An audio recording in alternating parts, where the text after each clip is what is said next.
All right, welcome back to the Fiction Author Business School podcast. I am here today with Matty Dalrymple, who is an author, and she also serves other authors. So, Matty, why don't we start? I had you on the podcast a couple of years ago, but it's been a while. So, why don't we start by just have you introduce yourself and what you do, and not only what you write, but how you serve authors as well. Sure. I am Matty Dalrymple. I am the author of the Anne Kinnear suspense novels and suspense shorts in Lizzie Ballard thrillers. And I also write, speak, podcast, and consult on the writing craft and the publishing voyage as the indie author. I love using nautical metaphors for the writing craft and the publishing voyage. So therefore my tagline there. And I have several nonfiction books for authors. And I think we're going to be focusing on the topic of one of those today. Great, great.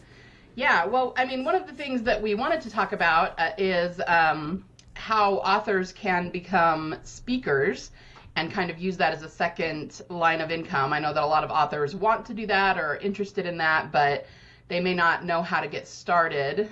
So can you give us a little bit of an introduction to that?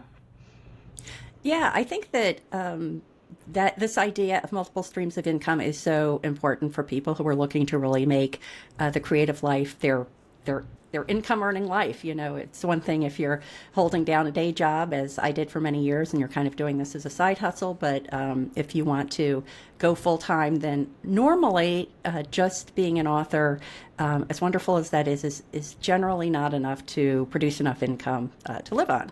And so many authors are looking for alternate streams of income, and one of those is definitely speaking engagements. I think this could work for both fiction or nonfiction. The way it can work for fiction is very obvious. You know, if you have a topic area of expertise that you've written a nonfiction book about, then a way to both get the word out there about your book is to do speaking engagements.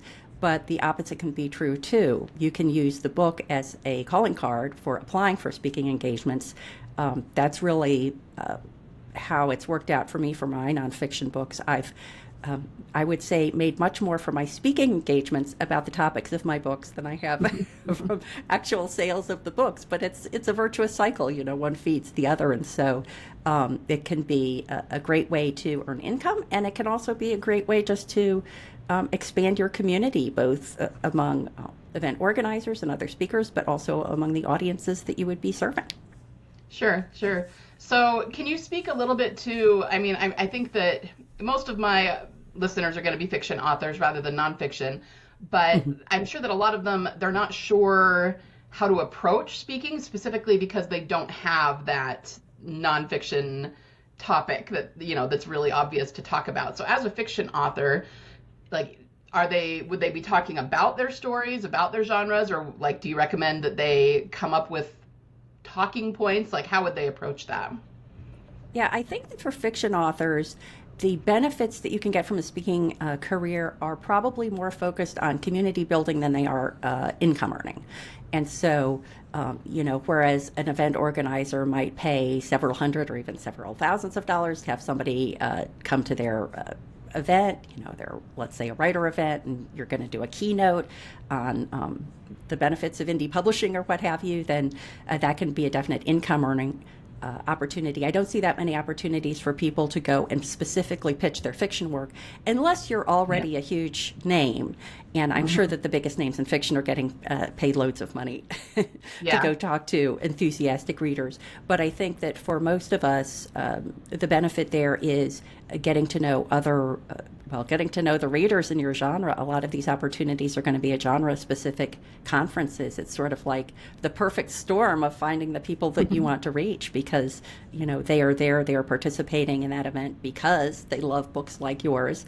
And then I think that a benefit that is sometimes overlooked by speakers is the benefits that you can get by building that relationship with the organizers. And so, you know, the book I wrote on this topic, From Page to Platform, How to Succeed as an Author Speaker, with Michael Ron, really focuses on the importance of being a professional. And you can go into these interactions with a very professional frame of mind, do everything that you promised the organizer you were going to do, step up to your responsibilities, give a great talk. But if you leave it there, then you're leaving a lot of potential benefit on the table, both for you and the people you're working with. So really consider all the people who are involved, the organizer and the audience, as the people that you need to serve with that talk. Yeah, yeah. So if I really like that, and if somebody wanted to get into speaking who isn't in it right now and hasn't ever done a speaking gig, how would you recommend they get started? Well, I think the first thing to do is to pull together your list of speaking topics. You had asked about that earlier. And if you're a fiction author, how do you do that?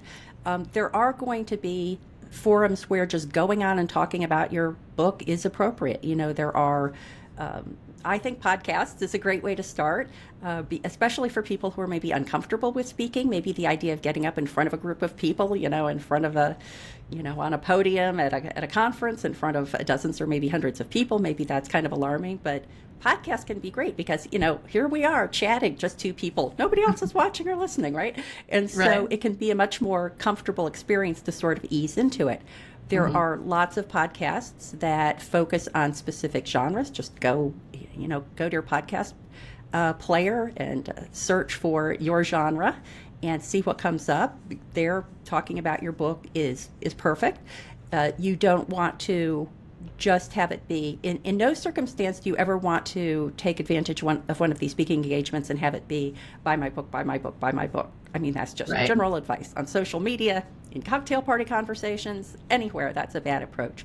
But you can, first of all, understand the sort of approach, the gestalt of the platform that you're pitching. Do people come on and give sort of an overview of their book? If they do that, then you should be prepared to do that if you get booked for a gig with that platform. But I think that what's even more valuable is to find some of those stories behind the story and to put together a list of those so you can both have them for when you're making your pitch, but it also just helps you think through it. And so for me, my books are set, most of my books have at least partial setting in and around Philadelphia, which is my home base. And so the setting of the books is very important. I mean, a lot of people who know the Philadelphia area will read it and say, oh, I loved reading about whatever, some recognizable area. If that describes your fiction listeners' books, then think about what are things about the area that you might emphasize. You might have a talk that would be, you know, a tour of the Philadelphia area from Ann Kinnear's eyes, or Ann Kinnear's favorite restaurants and how you discovered them, or something like that. Maybe talk about how you researched those areas. Did you go to them in person? Did you tap into Google Maps? In what circumstances did you make that decision? And so any of those stories about the story, not the story itself, can be very intriguing. It can build that relationship and intrigue readers enough that they want to then go investigate your fiction book more. And you can just go through the list. If your book is historical fiction, then you have this automatic talk available that you could give to lovers of historical fiction about the historical setting of your novel. You could even bring props if it's in person. You could bring props that were appropriate to the era. So my key advice there would be thinking about the stories behind the story that will We'll get back to the episode in just a minute, guys. But first, the only real way to master your craft as a fiction author is to deeply understand the nature of story and how every part of it fits together. And I want that for you. I want you to become a master storyteller. The chances of you making it big as an author increase exponentially when you master the nature of story. And the only way to do that is to practice. To that end, I invite you to join us in the Legendary Fiction Forge. Each month, we deconstruct a well-known story so that you can see how the parts and pieces fit together and apply it to what you're writing. You also get a mini lesson on how to craft some specific part of story. We have one on telling backstory through flashbacks and another on how to incorporate a secondary villain as part of your early story escalation. And coming up, we're going to do one on how to write a scene where you catch someone in a lie. Plus, you get access to the core workshop on Pacing 101 for fiction authors and 2 Q&As with me every month, where you can ask me anything and get all of your concerns answered. You get all of that for just $37 a month, which I joke is cheaper than a dozen eggs these days. So if you are interested in this premium training for serious authors, if you're dedicated to mastering your fiction craft, So that creating stories that readers will absolutely love, that will resonate deeply with them, is second nature to you, go to bit.ly/fiction pacing. That's bit.ly/fiction pacing, or click the link in the show notes.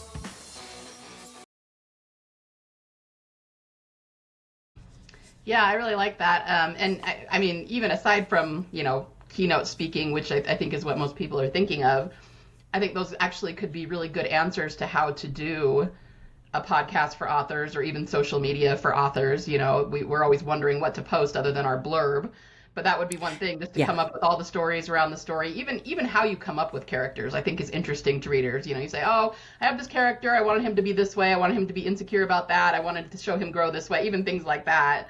People are interested in that, and it's fun to talk about. Yeah, and I think people I'll say certain audiences are going to be fascinated by your creative process. What goes on behind the scenes for creating the book. If you're speaking to a writer's group, then they're going to be interested in, when do you find time to write? How did you decide to, pursue an indie or traditional path? Who did you tap into for expertise? You can really tailor what you have to talk about. Like, your book itself is a topic depending on the audience. Now, an audience of people who just love mysteries and they want to hear you talk because you've written a mystery, maybe they're not going to be so interested in how you promote your book. That's probably not going to be intriguing for them. So really tailor, have a long list, and then based on the form you're going to be talking at, pick out what points from that long list are going to be most appropriate to that audience. Yeah, for sure. And I think if they had a list of stories and ideas front of mind, then it's a lot easier to tailor them to whatever you're finding, rather than looking for something and hoping to come up with something that'll work, right? Yeah, and I really like that suggestion you made about this doesn't have to be strictly focused on speaking engagements. If you can have your social media presence could feed your speaking engagements and vice versa. Right. Again, if we're not going on social media and saying, buy my book, look through your social media feed. I can imagine a lot of historical fiction authors are going to have a lot of posts out there about, oh, look, I just found this cool picture, this cool photograph from the era I'm writing about, or, oh, I just learned this interesting fact about, how things were handled in this era, and all that can be great fodder. You can just have Right. the big list of ideas, and it can feed lots of different areas of your marketing, your promotion, your actual creative work. Yeah, I love that. So when it comes to the speaking gigs that you've gotten, I mean, do they all come from your network, from networking, or do you go out and search for people who are looking for speakers? A combination. And so most of my speaking engagements, especially the paid speaking engagements, have been on my nonfiction work. And so that is an area where tapping into my network has been very important. But this is generalizable regardless of what your genre is, what your topic is. The first thing I always recommend is consider platforms that you have experience in. So if you're a podcast listener, then the best podcast guesting appearances to pitch are podcasts probably that you listen to, because you're by definition interested in them, you're by definition engaged in them, and just as important, you understand the zeitgeist. So whether, is this going to be more a presentational kind of interaction or a more conversational interaction? Is it going to be a 15 minutes or an hour and a half? Is it going to be a question and answer? Or, all those things you already know going in. So you can be very well prepared for that, and good preparation makes for a comfortable interaction. So look at the podcasts that you enjoy listening to. Think about the conferences that you enjoy attending, or the bookstore events you enjoy attending, the library events you enjoy attending. Look through all those things that you yourself are consuming as an audience member, and I think that can be a really good way to start that list. And then you can just kind of expand from there. If you love a particular podcast, then you can do a search and say, if I like this podcast, what other podcasts might I like? Oh, here's one that I didn't even know about. I'm going to listen to a couple of episodes of that and see if it's a good match. If I love going to this conference, what are other conferences that are similar, maybe in a certain geographic area? I'm going to look into those. So familiarity is the starting point, and then branching out from there will uncover lots and lots of other opportunities. And treating all the people you interact with well is liable to lead to even more opportunities because, Right. if you go into an opportunity and you're a prima donna, then, you're never going to get any recommendations for other chances. But if you treat that person well, you're not only likely to get invited back, but you're also likely to have them put in a good word for you elsewhere. Yeah, yeah, for sure. So can you give everyone an idea of like how often you speak? I know it's going to vary vastly for people, but I mean, just so that people get an idea, like, do you speak once a month, or is it more like a couple of times a year, or like, what do you think the range is that people could possibly do? Well, I suppose the range could potentially be just anything that, as much as your schedule permits and the Right. opportunities allow. And so, just using myself as an example, I probably present several times a month. That's in a combination of circumstances. Again, most of my speaking engagements are related to my nonfiction. I've kind of set aside for the time being pursuing speaking engagements related to my fiction just because to me it ended up being more, it's something I enjoyed, but I wasn't seeing a ton of return. I think that was just because I wasn't sinking the time into it. It was again, that's Right. kind of the bad chicken and egg thing. But I focus mainly on virtual presentations because it saves me the time of having to travel somewhere. Right, When I yeah. do travel, I have certain criteria that it has to be worth it to me, and worth it to me is different for each person. And so, in general, I only do paid speaking engagements if it's an in-person event. But there are in-person events that I know that I'm going to end up being in the hole a little bit because I have to, maybe my travel isn't covered, maybe my hotel room isn't covered, whatever that might be. But it is an event that I want to go to as an attendee, and maybe I get a free ticket. I don't have to pay as an attendee if I'm a speaker. Right. So that idea of clearly understanding what the terms and conditions are of the engagement before you agree to do it is important, and then weighing those against whatever criteria you have for yourself. So one of our pieces of advice is understand what your goals are, because if your goal is income earning, then maybe you don't do in-person events at all, because right now you can't afford to subsidize the travel and the lodging or the other expenses that always come along with travel. Maybe you focus solely on virtual, and as a result of that, maybe you could do 3 a day. For example, Right. around a book launch. Maybe you just say, I'm gonna take off work for that week, and I'm gonna throw myself behind finding opportunities to talk to people at book clubs or podcasts or whatever that might be about that.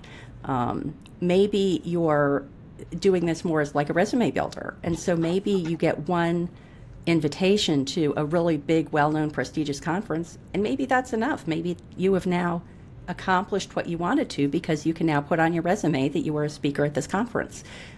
So I don't think there are any rules. It's both what you can, what your schedule can handle, and then what you're going for in terms of your goals.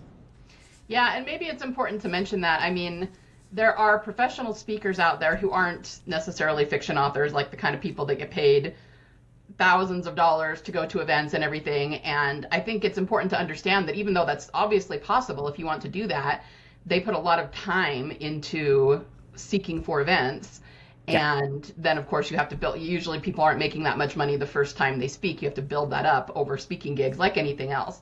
So, authors can definitely do that, but it's just another thing that's taking away from your writing time. It's another thing that's going to be taking an investment of time, if not money.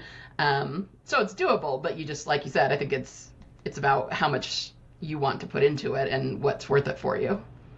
Yeah, and I don't even think that people should be pursuing paid engagements right out of the gate. Like if you're just starting, go to your local library and say, hey, I wrote a book on this topic. I would love to join you for a book club, or I'd love to join you to talk about, whatever that list of topics is you've put together, and hone your talk based on those. Because if people know that you're offering this free of charge, you're kind of just doing it out of the goodness of their heart. They're going to appreciate that, and if it's a little rough, they're not going to be fussed about Right. that. And you can hone what you have to offer. And then once you have that at a point where you can step back and say, if I'm an organizer, how am I going to feel about paying whatever the amount is that you want to ask for this? And when you can say that, and feel comfortable with that, that's the point at which to maybe start attaching a dollar fee. And there may still be ones you want to do for free. I've done libraries is very common. Like a lot of people, even if they charge for other events, they will do events for libraries for free or at a discounted rate. And so, you can be flexible that way. Yeah, yeah. Other good ones might be schools, going to grade schools or even like middle schools or high schools. I don't know that you would get much pay for that either, but colleges are another good one. Local colleges and they're more likely to have paid speaking gigs at least a few times a year. So those are other things people could check out. Yeah, those are great suggestions. And I love the idea of if people are writing children's books, obviously, then getting into schools is the way you want to go. And I would guess that a piece of advice there, I don't write children's books myself, but if I were doing that, then I would have something that would enable the kids to go home to their parents, like if they're little kids and they don't have their own funds, right. Go home to their parents and say, this person came to the school and they had a great book, and can we, look into that, so that you are getting to the person who can, who's controlling the purse strings that way. Right. Another thing I was going to say that you kind of hit on too is that we should probably, more than we do, view social media as a speaking platform. Especially, not everybody's comfortable being on camera, not everybody does face to camera, but we have this thing where, and it's common in online business, where if we don't get 10,000 views on something, we think we're not successful. But any place you go to speak in a room, you're going to have usually a lot less than that, So if you can build your social media and get used to doing face to camera, even just speaking about your book or your characters, that really is, I feel like it's almost a resume in itself for public speaking. What do you think about that? That's a fantastic idea. And I think that I know that social media platforms generally really favor live content. And so it would be super cool to have something that would be like, Monday with my animated characters or whatever that is, and just say, every Monday at 9 a.m. I'm going to go live and I'm just going to give like a 5-minute update on what I'm working on, or I'm going to show myself drawing one of my characters if you have illustrated books, or I'm going to share an interesting tidbit that I found out about my historical fiction research or whatever that may be. And the other thing I really like about that is that can be a great market research for what really appeals to people. Like maybe you do the here's my 5 minutes on an interesting historical fact, and you're like getting okay, and then you hit one that like really blows it out of the water. Everybody's liking it, everybody's commenting, and then you can say, oh, what was it about that one that really grabbed their attention? And maybe that's what I'm going to develop a whole talk about, just focused on that one thing that I can see people are really engaged on. I really like that idea. Yeah, for sure. And, people are always, I know authors are always struggling with what to post on social media. So that would be a good way to come up with some content as well. Yeah. And this is kind of a funny story for me, just this end of last week and through the weekend, I went to a writing conference where I did some presentations, and we had horrendous weather here like that weekend. It was like, of course it was that weekend where we got snow dumped on us. And, so I was supposed to go get some book materials, including some cards from one of it's in a storage unit. And because of the weather, I wasn't able to get to it. So I wasn't terribly prepared for the signing. I only had like a handful of books with me, which was okay because this is mostly authors to authors. I don't sell a whole lot of books at this event, so I wasn't too worried about it. But I didn't have any cards. And I had so many people say, do you have a card so I can look you up on social media? And I was like, no, I'm sorry, I wasn't able to get to them. So I just had them like take pictures of my book so that they could look it up if they wanted. Anyway, so what do you recommend? Do you recommend that if someone's going to be a speaker that they have some sort of card, or some way for people to get in touch with them, or how do you handle that? Yeah, I think the business cards are not dead at all. I think a lot of people think, oh, business cards, they're so old-fashioned. But every time I go to a conference, I just went to Author Nation in November, And there were a certain number of people, and there was like a demographic theme here. Like the younger the person was, the less likely it was they were going to have a business card. But with a lot of those people, like I would have a really interesting conversation with someone, and then I would try to like maybe jot a little note or just commit it to memory, but that's never going to work. And having a business card that you can share with people at those kinds of events is vital, especially because as you're saying, like, I don't even think probably it was that big a problem that you can get your books because, as you said, especially if you're speaking at author to author conferences and it's like authors selling to other authors, unless you're selling like books for authors, right. That can be problematic. But even if you're not, my experience, and I'm sure this is true for other people as well, is that I don't want to leave a conference with like a book bag full of books, especially if I've traveled, if I've taken the plane or something like that. I just don't. And so if I do see books that I'm interested in, I'm much more likely to just make a note of them and then get them when I get home, or order them and have them sent home or something like that, realizing that I'm missing out on the maybe getting them signed, but it's worth it to me for the convenience. So, but having that way of reminding people about your books is great. A business card can do that. It could include a QR code that takes them to their website, like whatever you can do to make it easy for them to obtain your book or your service or whatever you have to offer is important. There are some options like, I don't know what you call them, virtual cards. Like I have something that I think is called Popl, Popl. And you basically like load all your information into it, and then you can share it with people. Even if they don't have that app, you can share it with people phone to phone, which is like a clever idea. And I suppose if you're in with a very like tech savvy group, that could work. But I really think there's nothing like being able to, first of all, engage with someone and find a commonality, and then as a way of cementing that, hand them a business card. Don't go into the interaction just thrusting business cards in people's hands, because that's obnoxious. But use that as a way to say, yes, we're going to keep in touch. And I think this is a great example of where I think people sometimes undervalue what they can get out of speaking engagements, both for themselves and other people. And that is follow up with the people.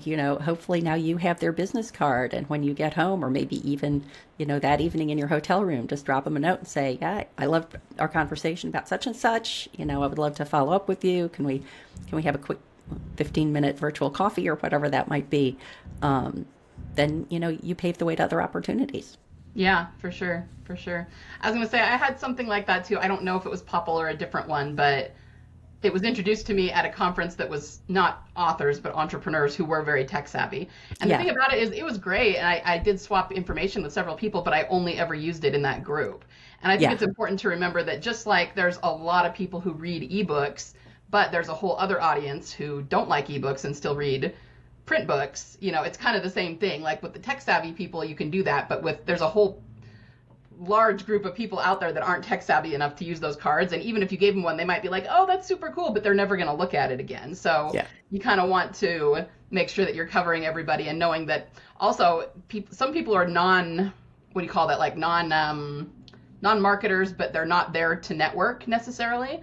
So they're less likely to follow up on an app, you know what I mean? Because it's not something that's like part of their routine. So in that case, it's also better to give them something that will fall out of their wallet or something. They'll be like, oh yeah,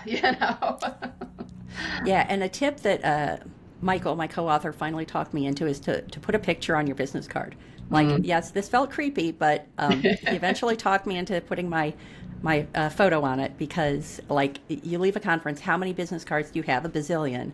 And sometimes all you need to do is see the picture, see the face of the person you got the card from in order to remember it. Another tip we share is that at least one side of your card should be non-glossy so that people can take notes on it without it getting smeary. And Michael actually includes his phone number. Now, I don't do this myself, but Michael has gotten at least one very remunerative speaking gig because his phone number's on his card. I don't do it, not so much because I'm that. Oh, and he assures everyone that he really doesn't get spam calls like he was afraid he would. I don't do it because I just don't like talking on the phone. So I would much rather make it easier for people to get in touch with me, at least initially via email. But the easier you make it for people to get in touch with you, the more likely you're going to be to parlay that speaking engagement or whatever it is into other opportunities. I wonder if it would work, and I have no idea if it would. I'm just wondering if it would work to put a phone number on there, but then in parentheses put text only or something. I almost would want to do that just because I don't answer numbers that I don't recognize. So I'm not likely to pick up the phone unless they leave me a message and I call them back anyway, anyway. But that would be kind of an interesting experiment to see what happened. Yeah. You could try it. You could get, if you already have cards, you could get one of those little label makers and try that. Put those little labels on. Just use it for a couple of events and see how it works. That would be an interesting experiment. Yeah, I might have to try that. I need to get new cards anyway. Mine are so old. But the other thing I was going to say is that they're not expensive to make anymore. I mean, I remember back in the day when 20 years ago, it could be $300-$500 just to get like 1,000 business cards, and it was really pricey. But just like everything with the digital revolution, you can get that for $10-15 now, and they're actually real decent, high quality, so they're really not, it's not a difficult expense. For sure. So, all right. So I like to give my listeners kind of a step-by-step process. So let's try to kind of put it together logically for them. If they wanted to start speaking, we would say something like, step one, think about things you could talk about, maybe categorize them by, what you could talk about concerning your book, like you said, stories around your book or about the writing of your book. And then maybe if they wanted to talk about anything else, nonfiction or otherwise, figure out what they want to talk about, kind of nail down their topics. Then they could start step two, looking around for speaking opportunities, whether it's within their network, conferences around them, like we said, schools, libraries, that sort of thing, and start reaching out, looking for speaking opportunities. Maybe start by not charging anything or charging very, very low prices until they get a few gigs under their belt, and then they have a little bit of a resume built up, and then they can start charging a little bit more. What do you think? What steps would you add? Yeah, I think those are perfect. The only other thing I'd add is think through what's in it for the people you're serving. So the people you're serving are the event organizer and the audience. And so I think in general, it's useful to think about, what does an event organizer want? They want things to be simple. They want things to be organized. You can help them by doing things like creating a website page that's your speaker's page that has all the information they would need, which would be like your headshot and your short bio and your longer bio and your social media links and things like that. You might even chat with people, like if you really want to be targeting people who maybe they host virtual book clubs for people, readers in your genre. Maybe just get in touch with them and say, hey, I'm thinking of pitching people who do this kind of thing. Like, what do you look for? Then, of course, thinking about how to serve the audience. I think your suggestion about testing things out on social media and with live events is a great one. And also just find representatives from the demographic you want to reach and say, hey, you're a historical fiction reader. Do you like hearing about the historical background? Would you rather hear about the creative process? Just doing some market research, because if you can have those, like your target, like what you have to offer, your targets, and then what the stakeholders of each of those targets is looking for, then that's really paving the way to make a successful pitch. Yeah. I love that. That's a good idea. And I mean, in terms of, I think this is why it's kind of important for you to have a good, authoritative grasp on what you can speak about. Because let's say that you are talking to an event organizer and they're looking for something specific, and maybe that's not directly what you talk about, but you talk about something adjacent to it. Then you can kind of say, okay, well, I talk about this, and if I add this in or do it from this particular perspective like you want, I mean, it's like a resume for the job. You're just offering what they are looking for. And I'm not saying lie about it or anything. You really will do your talk through that lens so that you're giving them what they want, but that also opens the door for you to speak about some of the things you want to speak about that will reach your audience. So it's just kind of about being flexible and figuring out how to bring it all together in a way that serves everybody. Yeah, I think that is especially true for panel opportunities. Panel opportunities is something we talk about. Maybe people don't think of that as a speaker opportunity, but it really is a great way to, again, maybe more comfortable because you're not the only person on the stage. And a lot of times, if you go to conferences, you can opt in to be considered for a panel, and then the organizers will, assemble different panels based on the people who have indicated interest in that.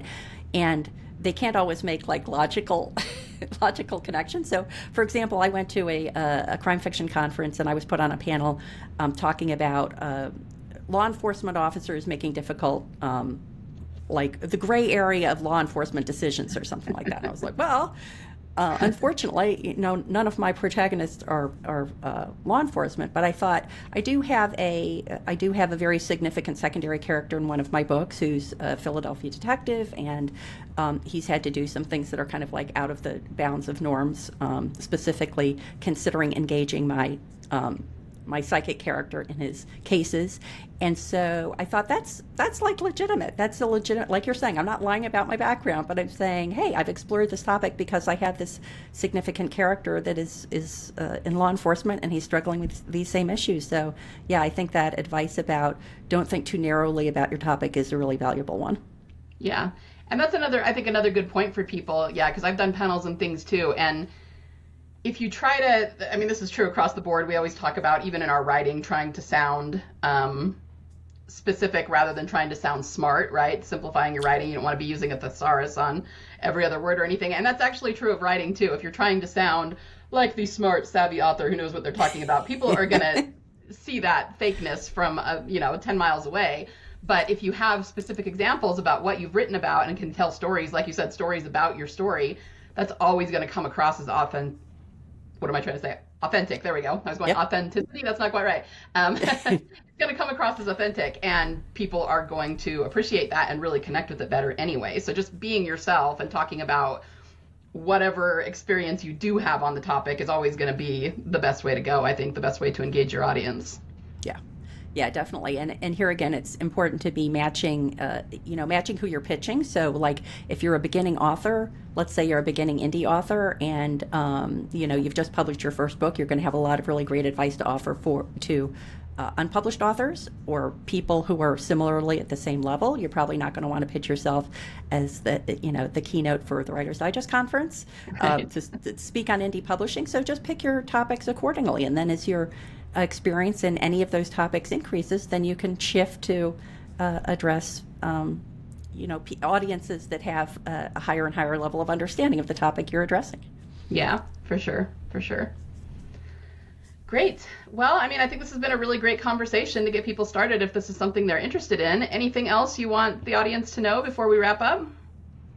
Just that if they want more information about this, I did write this book with Michael Ron, called From Page to Platform, How to Succeed as an Author Speaker, and I would encourage them to check it out for even more tips.